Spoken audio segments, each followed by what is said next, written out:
Hello and welcome to this story of my life.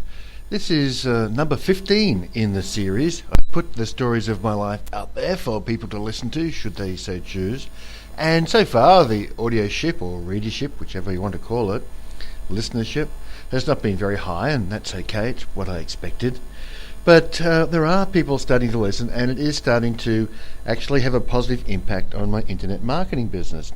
And so I've decided that I'll keep going and I'll keep recording stories of my life, and those who want to listen can listen, and those who don't want to listen can walk on by. I've also decided that rather than put them up in packs of 10, I'll just put them up as individual stories for $1 a piece. And if somebody likes a story, they can listen to it on YouTube, but if they want to download it as an MP3 and listen to it on their device, or share it with a friend or something else like that, they can pay me $1. And if they don't want to pay me $1 for downloading a story of my life, then, just pass on by. So this story of my life, number 15, answers a question that I'm often asked, and that is, you don't seem to have much of a sense of humour, you don't make a lot of jokes, and why is that? And of course, like everything that I do, there's a story behind it, and so I'll tell the story of my life about why I tend not to have a sense of humour, or I have a sense of humour, why I tend not to use humour in my comments.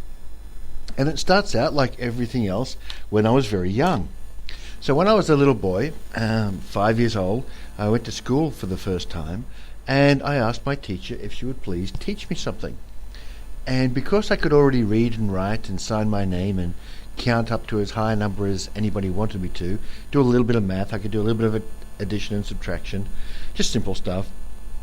Because I could already do all that on my first day of school, the teacher said to me, you already know everything I'm supposed to teach you for your first year, so you just need to sit there and be quiet while I teach the other children how to come up to the skills that you have. And of course, my mum had told me that when I go to school, that I'm going to learn lots of new stuff, and I was really excited and I was really looking forward to it. But I was basically told, sit there, shut up, and don't bother anybody. And this, of course, went on into my first class. So when I was in first class, at least in first class, they would give me some work to do, give me something to learn, right? Work to do, something to learn, it's pretty much the same thing when you're 6 years old, right? And but of course, because I was very intelligent and very smart, way smarter than everybody else in the class, I was finished my work very quickly, and I learned what I was being taught very quickly. During first class, of course, in Australia we get a thing called basic skills tests, and that assesses our IQ, and I came back allegedly with an IQ of 145, which gives you an idea that if the average IQ is 100, I'm about 3 standard deviations above, 3 or 4, I don't know what it is, standard deviations above the average, right? And of course, government schools are meant to cater to the average and the guys who are a little bit slow, to get everybody up to be a useful worker in the government machinery. And so I was basically told to sit there and shut up in first class as well. Except in first class, I had a teacher, and his name was called Mr. Waddell. And he was fairly free with caning students. And so he'd tell me to be quiet. When I wasn't quiet and I was playing around, he'd cane me all the time. And what he used to do is he had this like cardboard sleeve made out of a stiff piece of cardboard wrapped around in a circle. So he had like this cardboard sleeve that he'd put over your wrist, just below your thumb, so that if he missed with the cane, missed your hand with a cane, and hit your wrist, he wouldn't do any damage to the veins in the wrist, of course, with the cane. Yeah. So he'd give me 4 or 6 of the best, pretty much once or twice a week, for being a nuisance in the class. But of course, what I developed as a little kid was, when things were boring and I'd done my work and I'd done what I was supposed to do, I was a class clown, right? And so I would play around and disturb the other kids, and I'd just be the class clown. And I'd say, well, you can't, I'd keep getting caned, etc. I'm like, look, if you give me something to do, I wouldn't be playing up as the class clown. Just give me something to learn, right? Give me some books to read. Give me, some exercises to do, and there was a thing called the self-study SRA series, and there's lots of things. I mean, stop and think about this. For goodness sake, I was 6 years old and I've got 12 years of school in front of me. For goodness sake, there's got to be something that I can be given to learn quietly on my own while everybody else is coming up to speed, right? But no, they just make you sit there and shut up and be bored, which I suppose is actually perfect training for a corporate job, right? Sit there, be bored, don't do anything useful. Corporate job, government job sounds very good training. So anyhow, I was the class clown, and I used a lot of humour, and I used to play up and blah blah blah, like an energetic 6-year-old boy will do when he's bored and he's got nothing to do. He's asked for something to do, so he perceives it as not his responsibility or fault that he's got nothing to do, and that's how I perceived it, and I proceeded to be the class clown. So anyhow, along comes the end of the year, and we're going to get our reports. And of course, at the end of the year, you get your school report, and there's a parent-teacher night, when the parents can come along and talk to the teachers about the child's report, blah blah blah. Right, and of course, I've got high marks and everything. I'm the top kid in the class because I'm smart, and but I'm sitting there with my mum and the teacher and Mr. Waddell, and Mr. Waddell says, Mrs. Nolan, young Peter is a very, very smart young child. He will do well in life. There's no question about that. Anything we teach him, he'll learn straight away. He's able to pass any test or anything else like that. But I have to tell you that Peter is misbehaving in class, and he's being the class clown. And he's just disturbing the other students from learning what we're trying to teach them. And you want to know that as his mother, and his father wants to know that as well. And I'm like, oh, great. And my mother is like, just wait until your father hears about this, right? So I'm for it, and I know I'm for it. And so off we go home, and my mum repeats to my dad what the teacher has said, right? And he's like, okay, come with me. And he takes me into the kitchen and gets one of the kitchen chairs that we sit on at the table, pulls my pants down and underpants down, bends me over the kitchen chair, bare-bummed, and pulls out his leather belt and proceeds to whack my ass as hard as he can, right? Did not hold back anything. And so, of course, this really hurt. It hurt on two levels, of course, because one, getting your ass whipped by your dad as hard as he can with a leather belt on bare skin, that really hurts. And I had welts on my bum for a couple of days. I never used to bruise when I was young, so I didn't get any bruising, but I had welts on my bum for a couple of days from the beating with the strap. But of course, there's also the emotional element of it's my dad who's whipping me, and I don't feel I really deserve this. I mean, if the teacher had given me something to do, I wouldn't be the class clown. But, he's the authority, such is life, I'm just going to take my beating like a man, right? So there is the element of the emotional upset of my dad's beating me, and, don't feel like it's really justified, but take your beating like a man, right? And we were taught this as little boys: when you do something wrong and you're getting your beating that your father says you deserve, then you take it like a man. So obviously, and my dad said to me, of course, after the beating, he goes, now if you ever come home with a comment from a teacher saying you're the class clown, you're going to get another one of those, right? And of course, at 6 years old, you don't want another one of those. And so, what was in part my response to that? In part, my response to that was, okay, well, I better stop using humour to draw attention to myself, because I'm going to get another beating if I do, right? And of course, as a 6-year-old, you make these decisions and you make these choices about how you're going to be. And because school fills up so much of your life, it tends, if you're saying in school, I'm not going to be the class clown, I'm not going to use humour to draw attention to myself in school, well, that's going to flow over into the rest of your life. And that's a big reason why I don't use humour. But there's another one which is probably even more cutting. And you would wonder what could be more cutting than, getting your ass beaten by your dad with a leather strap as a 6-year-old, what could be more cutting than that? Well, it's this. When I was 16, of course, I was interested in girls like so many other normal heterosexual 16-year-old boys.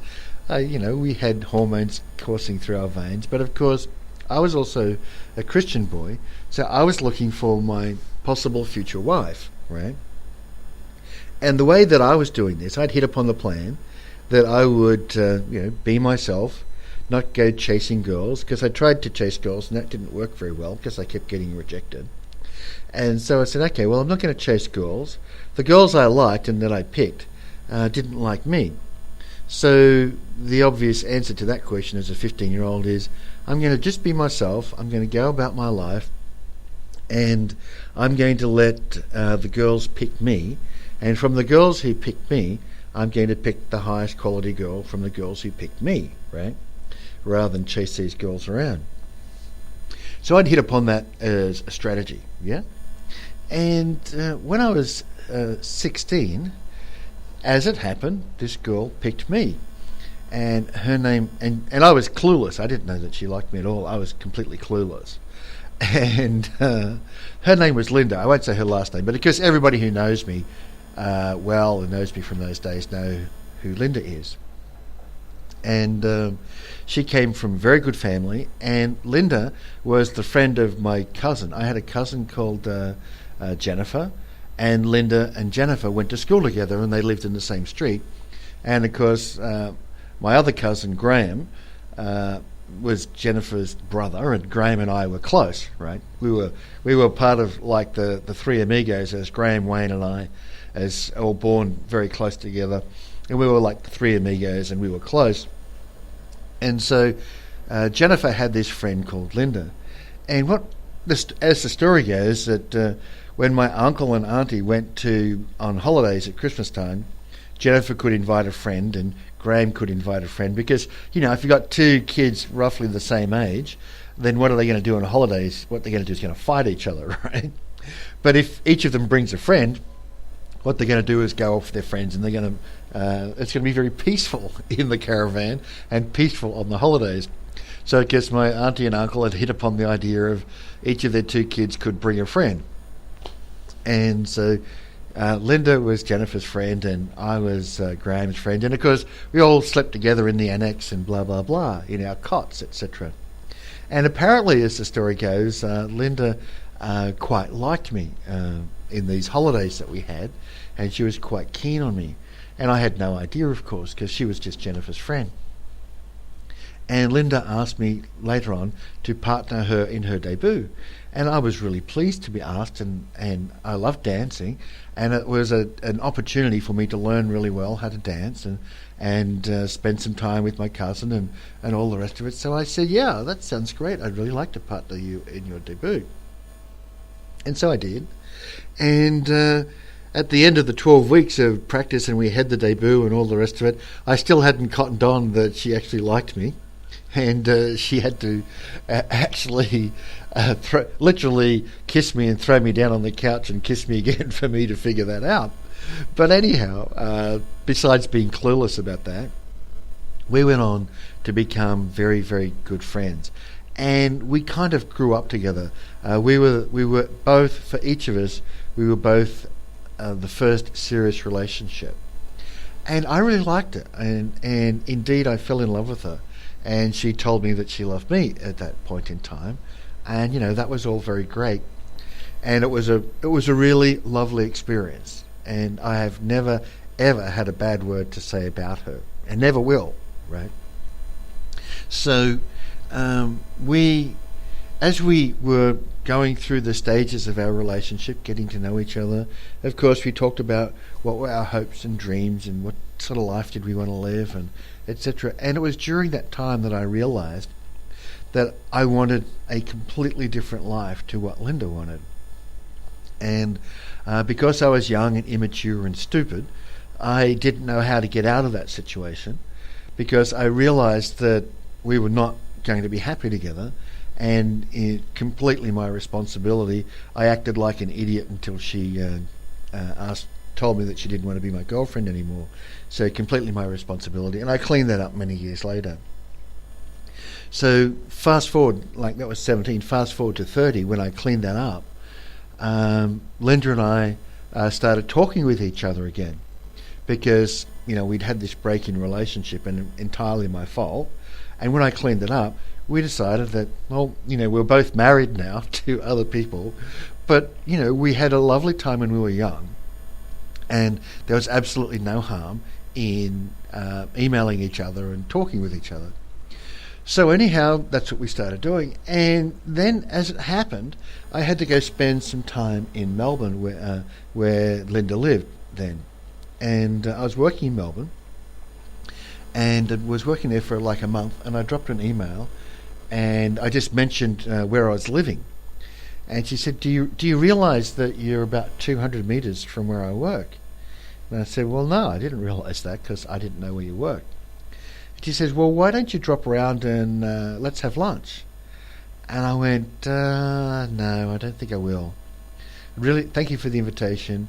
I really appreciate it, but I don't think I will. And she said, well, that's really unusual. Why would you say no to lunch? And I said, well, the problem is that I still love you from the time that we had when we were young. And, I honour that and respect that. And I'm having a lot of difficulty with, I'm married to Jennifer, and we're having a lot of difficulty in our marriage. And so, because we're having a lot of difficulty in our marriage, and I still love you, it's really not a good idea for us to see each other or to meet each other. And I hope you appreciate that and understand it. And she was quite surprised and said, of course, if you don't feel like we should be having lunch together because of your feelings for me, because of your situation, yeah, I honour that. And so we never did have that lunch. But, we kept corresponding and talking about our lives, and it was all very nice, right? And I really appreciated that she was willing to talk to me, and we talked about all sorts of things. And then I was talking with her dad, and Linda always wanted children. And I was talking with her dad, and I just said, it's kind of surprised that Linda and her husband haven't had children yet. I mean, are they waiting? What's the situation? And he said to me, it's a difficult situation. They have tried, and for whatever reason, that's not worked for them. And I was really sad for her, right? And so what was happening right at that time was I was about to relocate from Australia to Ireland, and I was working 2 contracts at the time, 8 hours a day on each contract. So I was working about 18 hours a day, and I was coming home and getting a couple of hours sleep, and then starting again, right? Maybe 3 hours sleep, and then starting again, because the second place I was working was only like a couple of 100 metres from where I was staying with a buddy at the time. So 2, maybe 3 hours sleep I was getting, then I would get up and have my shower and go back to the first customer again. And I'd done it for like 2 weeks, and then on the last day, the Friday, my last day in the country, in Australia, on the Friday I got home at 5 a.m. and we were going to have a lunch, a farewell lunch for a bunch of people. We're all together, and we're all going to have our farewell lunch together. And then I was going to fly out like 7 o'clock that night, fly out of Australia, fly to Paris. And so I got home, I think it was about 5 o'clock in the morning. I got back to this apartment, had a shower, went to bed, got up at 9. Oh, that's right, I had a 9, I got up at 8. I had a 9 o'clock breakfast meeting with a good customer of mine I wanted to say goodbye to. So I got home at 5. I got, I think, maybe an hour or 2 sleep. I got up, I went to my breakfast meeting with a guy, his name was Kieran, he was Irish, because I was going to Ireland, I wanted to say goodbye to him. And I then went from the breakfast meeting to the lunch, the farewell lunch. And I went from the farewell lunch to the airport. And when I was at the airport, I could plug my laptop in and pick up my email. And I picked up my email. Didn't do anything with it. Just picked up my email on my laptop, jumped onto the aeroplane, and now I'm off to Paris, right? And so I flew from Sydney to Paris, met up with Jennifer and the kids, flew from Paris to Dublin, got a cab, big bus of a cab with all the baggage, and went to our place we were going to stay. So obviously by this time I'm just wrecked, absolutely wrecked. And on the plane, I was flying on the plane, and I open up my laptop and I see this email from Linda, and she says, yes, it's been a difficult situation for Paul and I, blah blah blah blah blah, and she kind of explains it and says that they're not fortunate enough to be blessed with children. And I was so tired, but I just said to her, and I'll put that off. And I just want to say, now remember, this is someone I have loved for a long time. At that stage, nearly 20 years, right? I had loved this woman for nearly 20 years at this stage, right? And we were close friends. We're obviously married to other people, but we're obviously close friends. And, she's told me about something that I felt really sad and bad about for her, and so I just made a joke of it. And she loved me and understood me, and I made a joke of it. And I said, well, look, if you ever want to play with some children for a while, you can always borrow mine, right? And I just wrote that in this email. Really tired, not just tired like ordinary tired, but really tired, like 2 or 3 hours of sleep a night, tired for 2 weeks, an hour of sleep the night before, a whole series of engagements, jumping onto an aeroplane, flying across the world, kind of tired. Not just, I had a bad night's sleep last night, kind of tired, right? Really, really tired. But,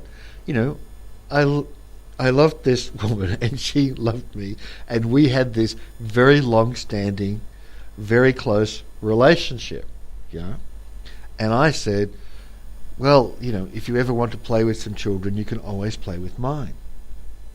And I flew all the way to Paris, from Paris across to Dublin, got to my place I was going to stay on the Saturday night, Dublin time, and I've got to fly out Monday morning, by the way. I was arriving in Dublin Saturday night. I got to fly to Belgium on Monday morning for a class that's starting. So on Sunday, we have to get some stuff, and I get an internet connection, paid internet connection for modems and things like that. And I do my mail, right? And I send and receive my mail, and this mail goes out with this joke in it. And then I go off and I go to Belgium for a couple of days, and I went to Belgium, then to Stockholm, then to Oslo. I went to Belgium for Monday, Tuesday, Wednesday, to Stockholm for Thursday, to Oslo for Friday, back to Dublin for the weekend, then on the Monday morning to London for a couple of days, and then back to Stockholm, back to London, back to Dublin. I was crazy, right? And about 2 weeks later, I hadn't heard back from Linda, and I'm like, I haven't heard anything from her. That's strange. So I sent her another note and said, hi, how are you? Things are crazy here. This is what I'm doing. Blah, blah, blah, blah, blah. Oh, you'd love this. She loved traveling. You'd love this, what we're doing. It's great. I've been to all these different places already in 2 weeks. Hope you're having a good time. And I got no answer again. I'm like, that's pretty interesting. And I followed up and said, is there anything wrong? Are you okay? Did you get my emails? Is there anything wrong? And I got no answer again. And I think how it happened next was, I think her dad dropped me an email and said, I don't know what you said, but Linda has asked me to write to you and say she never wants to talk with you again. And I'm like, well, she must have been really upset about this, this joke that I made, of course it was not made with any bad feeling or intended harm, right? Of course it wasn't, right? Kevin knew me. He's knew me since I was a kid. And he said, well, be that as it may, she really doesn't want to talk to you. I went, oh, okay, well, look, she'll get over it, and, let's just continue on. But as it happened, she never got over that. I made a joke when I was tired, but to somebody that knows that I love them and care about them and have for 20 years, that, we didn't want the same life, and it was just impossible for us to be together, right? Even as a 17-year-old, I understood that her and I would not be happy together. And so, as I said, I was immature and stupid, because that's what you are at 17, and I acted the idiot until she felt that she didn't want to be with me, and she ended it because I was too cowardly to end this relationship with this woman that I loved. So, that's a very close relationship. And for her to end that communication and pretty much end the relationship, because that was 2001. I haven't heard from her since 2001. And, I'm like, how could a woman break off that kind of close relationship over a well-intended joke that she felt that she took offence at? I mean, obviously I meant no harm saying, if you ever want to play with kids, I'm really sad and sorry about your situation, but if you ever want to play with kids, you can always borrow mine. That's not, it's a joke. It's obviously a joke. It's obviously trying to say, well, I hope you feel a little bit better and blah, blah, blah, if there's anything I can do. All those sorts of things. That's what it obviously is, right? So for a woman to end her relationship with me, not just any woman, but the woman that I grew up with, the woman that I matured with, the woman that I was very, very, very close to, the woman who was, in my opinion, way better than the wife that I finished up marrying, right? She was a far better woman than the wife I finished up marrying, but that woman would break off her relationship with me because of that. Now, of course, over the years, I dropped her dad, his name's Kevin, I dropped her dad a couple of notes and said, look, Linda's still not talking to me. If you want to say anything to her, I would always be very happy to hear from her, right? I've dropped him a couple of notes like that, and he hasn't responded, and that's okay. They still, her parents still live in the same house. And then, when I think it was last year or the year before, I dropped Kevin a note and just said, look, just letting you know, because I know Linda would want to know that my mother passed away recently, and if she wants to call my dad or anything else like that and say anything, then she'd be very, very welcome to. But I just wanted her to know that my mum has passed away. I don't personally have anything more to do with my family. I've moved on, and she can find me if she wants to find me. Pretty easy to find. I got my own website, and just I'm not going to write to you anymore. There's nothing else for me to write to you or to her. But I'm out here. I'm doing whatever I'm doing, right? And I dropped that note in the mail a year or two ago. I can't remember. And, have heard nothing from her. So if you stop and think about that, those two events, getting my little hide tanned when I was 6 years old for being a class clown, well, such is life. But when you're an adult and I was 37 when I went to Ireland, 2001, 37. January 2001 I went to Ireland, so that was exactly 37. And of course, Linda and I were together when we were 16, 17, each of us. So it was 20 years, right? It was 20 years later. And, it's double your lifetime later kind of thing at that point in time. So to have somebody like that take an innocuous joke and say, well, I never want to talk to you again, that that kind of stings, right? It's kind of like, that's not, one, it's not sensible on the other person's part, but two, it's not sensible on the other person's part, I would argue, and two, it kind of stings, although, of course, freedom of association says, the right to freedom of association says, she doesn't have to talk to me if she doesn't want to talk to me, and that's fine, right? But it did kind of sting. And so, of course, I thought about that and went, if women are now so, quote, delicate and need to be protected even from an innocuous joke from somebody who they love and have said many times that they love the other person, they love the man, and that the man loves, it's a relationship that was of its time and has changed because we both got married to different people. If women today, and she's like the best of women, right? No bad word to say about her. She's like the best of women. If the best of women who have that kind of relationship with a man can't take a joke, need to be protected from an innocuous little joke told by the man she claims that she loves, a man that she claims that she loves and had a good relationship with it at the time, if even that is too much for women, the best of women, to tolerate, probably best I don't tell any jokes to any women, right? And with women pervasive in the workforce and pervasive in society now, there's no men-only spaces anymore.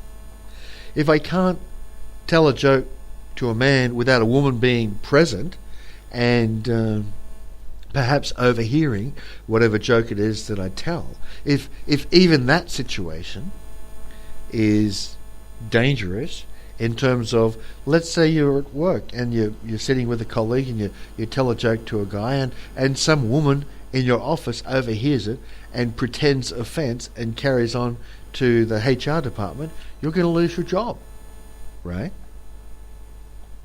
So if even that level of conversation is no longer safe for a man to conduct in a Western business environment, I concluded, then probably best I don't tell any more jokes, right?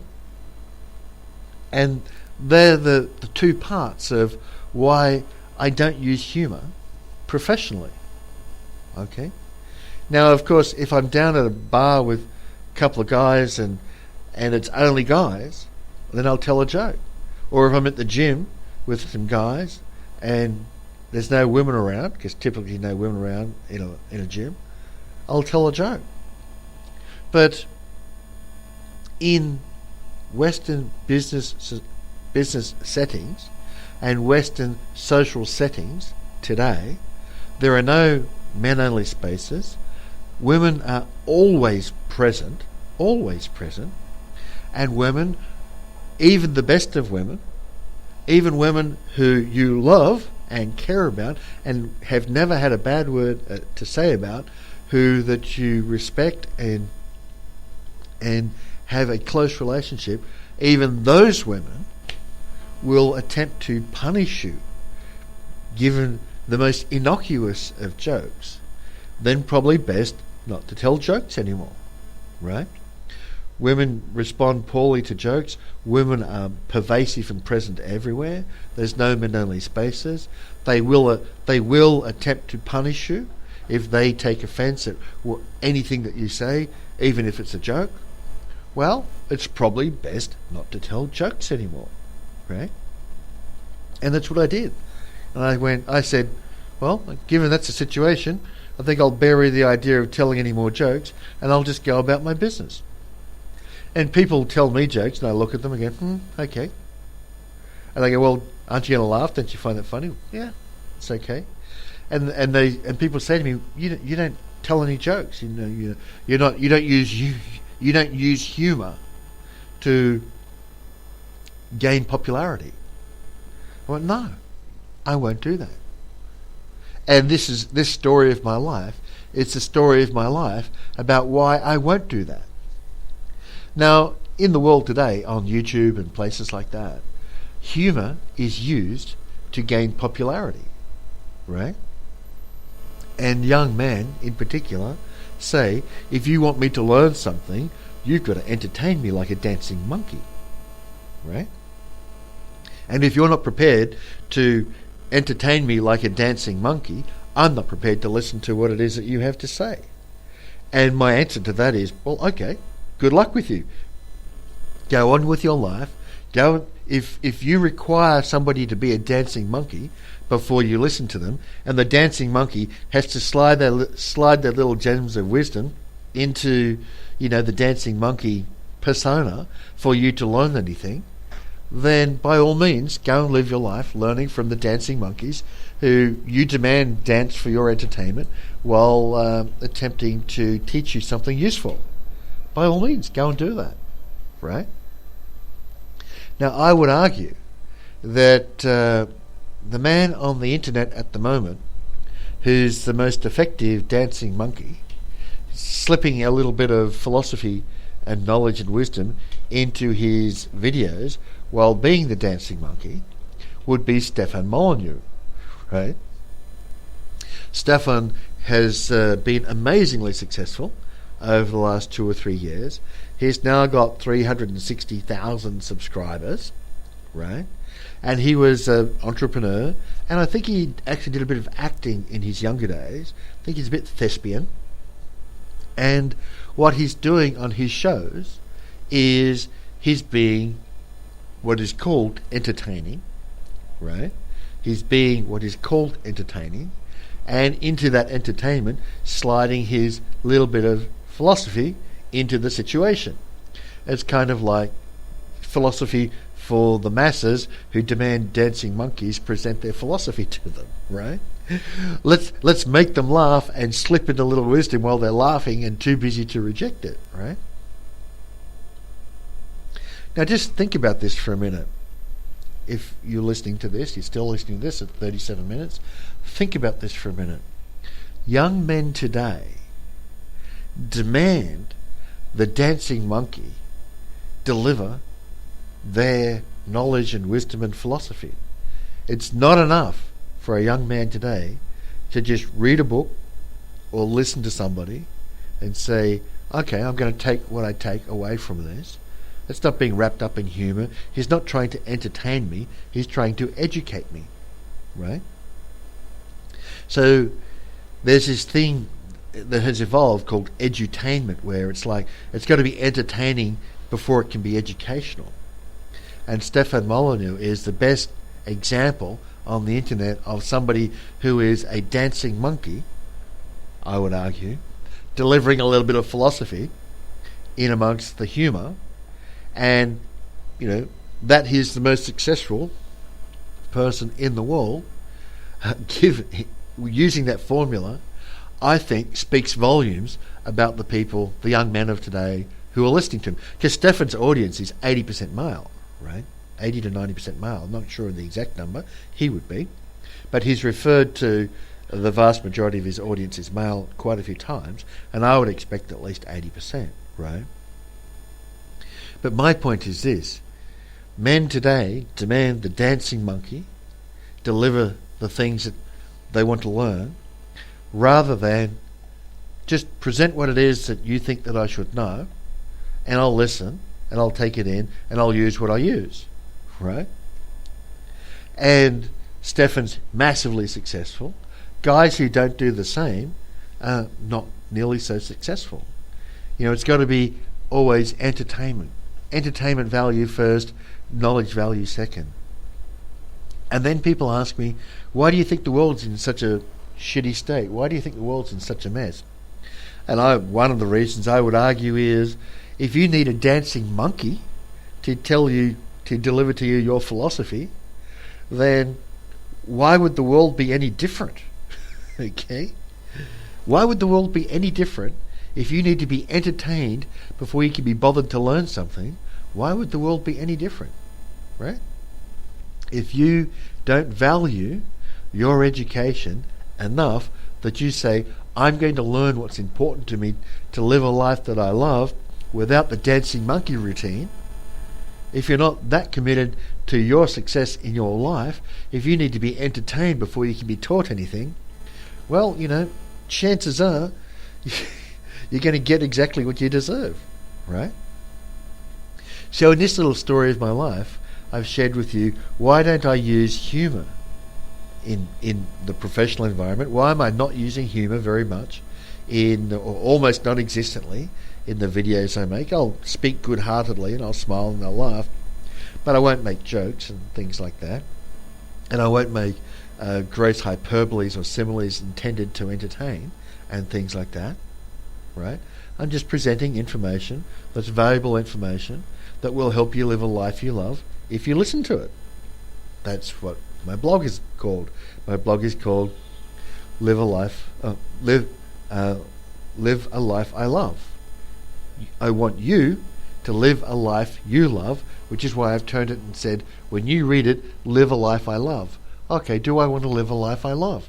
If the answer is yes to that, I do want to live a life I love, maybe I should listen to this guy who has lived a life he loves, who's lived a great life, right? Maybe I should listen to him.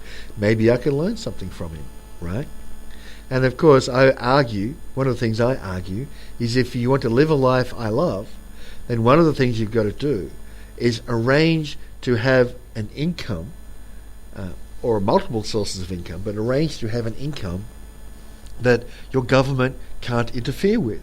Arrange to have an income that a lying woman can't interfere with. Because if you don't arrange to have your income be something that a government can't interfere with, or a lying woman can't interfere with, chances are a lying woman or the government will interfere with your income. Just exactly as what happened to me. In my situation, I had a very good income, very good business, very well respected, one of the top business intelligence consultants in the world, and a lying woman, in collusion with the government, destroyed that income. And it has been very hard for me to get another income stream going where no government and no woman can interfere with it. And one of the income streams that I've got going is, of course, this internet marketing business. So if you want to have an income that a government and a lying woman can't interfere with, I would argue that internet marketing is the way to go. And I would argue it so strongly, I would point to myself and say, I'm doing internet marketing for the very reason that I want a way to earn my income that no woman, no lying woman, and no government can interfere with. Now, if you want to take a leaf out of my book and emulate what I'm doing, join my team. I'll teach you how to do this. But if you want to just go into a corporate job and take the risk that you'll get fired one day, or you'll get robbed in the divorce courts or whatever, then by all means go do that, right?